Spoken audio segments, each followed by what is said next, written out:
Hey, what's up guys? This is Anthony from Anthony's Customs, and for this review, we are looking at the new DC Multiverse Superman from McFarlane Toys.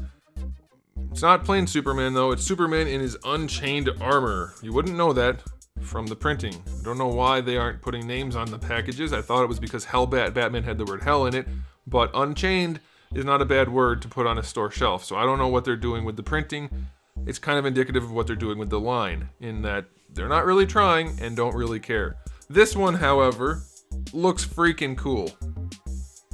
It's not super accurate, but it looks freaking cool. There's lots to like about this guy, so let's go ahead and get him off the stand and take a closer look. This guy stands to the top of his head about 19.5 centimeters, which makes it pretty close to 7 and 5/8 inches. Pretty good size on him. Very nice finish overall. The metallics, the flats, a little bit of shininess here and there, a little bit of gloss. Really, really appealing. Definitely by far, 100% for sure, the best looking figure from this line so far. It kind of stops there. No, there's a little bit more to like about it. There's some good stuff. It's not accurate at all though. I mean, if you look at this, which is the trading card it comes with, also reference material, it's not very accurate at all. It's close-ish, but it's not, so I don't know what's up with that. None of their figures that they're making are accurate to the source material, which they're including so conveniently on the card and on the package, so very weird. Yeah, I don't know. It's very, very strange. Still very visually appealing. I can't imagine anybody saw this and didn't go, that's kind of cool. I can see people not wanting to buy a robot-looking Superman, but it's still pretty cool looking. So I'll definitely give them that. The paint quality on this one's pretty solid. I don't see anything that stands out as being a problem, so that's good. Sculpt is fairly sharp. Aesthetically speaking, despite the lack of accuracy, I'm going to give this guy a 9. It looks really good. They did a really solid job. As I say that, I spotted a scratch right on the center of the not S logo. That sucks. It's not coming up. It's definitely a scratch. Whatever, still gets a good rating. So it's really nicely done. As far as accessories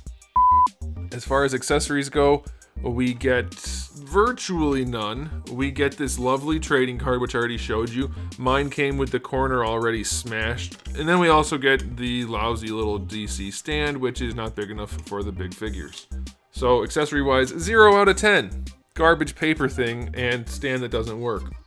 Also want to just take a moment to point out that he comes with 2 hands on him in the package that are both meant for holding guns. Just want to be clear you guys are aware of that. He's got trigger fingers on his hands, and he's Superman, and he doesn't come with fist hands or guns.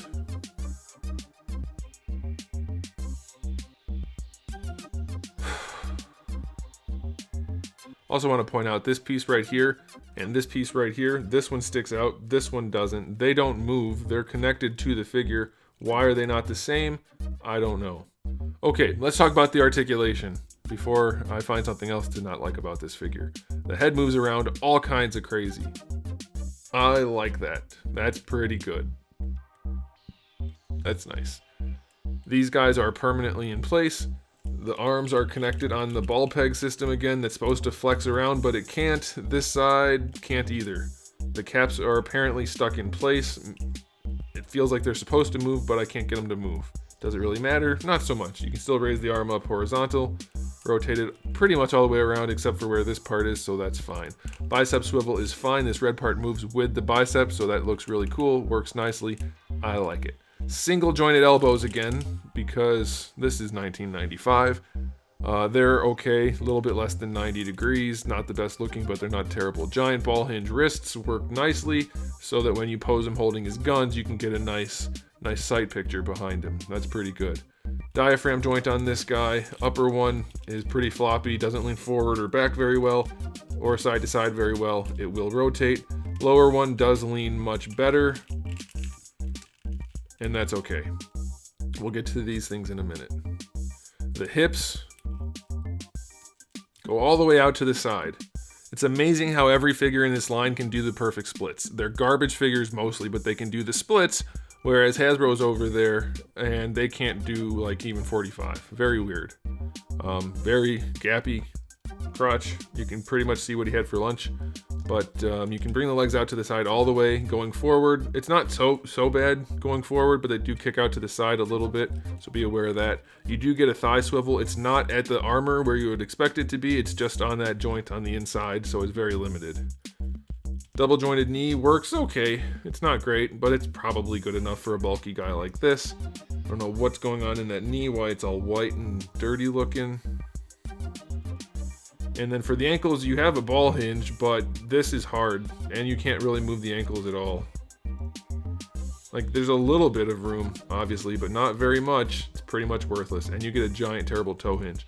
So articulation on this guy, it's okay. I guess I'd give it a 6. Even these things, they're just on little ball hinges, so they move around, but the way it's set up, you can't really bring them out to the side or anything, so they don't really... I don't know, it doesn't add anything. It's fine, but it's still a 6 for the articulation. So, final verdicts on this guy. He looks great. If you don't want to pose him very much, which is what I suspected when I saw the original photography, and that's the way it is. You can't really pose him very much at all, but he looks bootyful. And that goes a long way. It looks really cool. Even if you just stand him on your shelf like this, it's going to look sweet. He's going to have trigger finger hands, and you can't pose him, but he looks sweet. So a final verdict is still only going to be a 6. Looking sweet only goes so far. When you can't pose a figure, it doesn't come with accessories, and has stupid hands that don't make sense, well, that's not good. So there you go, guys. Thanks for watching. If you enjoyed this video, please do give it a thumbs up. If you haven't subscribed, you probably should. I have new videos out just about every single day, and thousands already on the channel, so make sure you come back for all of that. And in the meantime, keep collecting.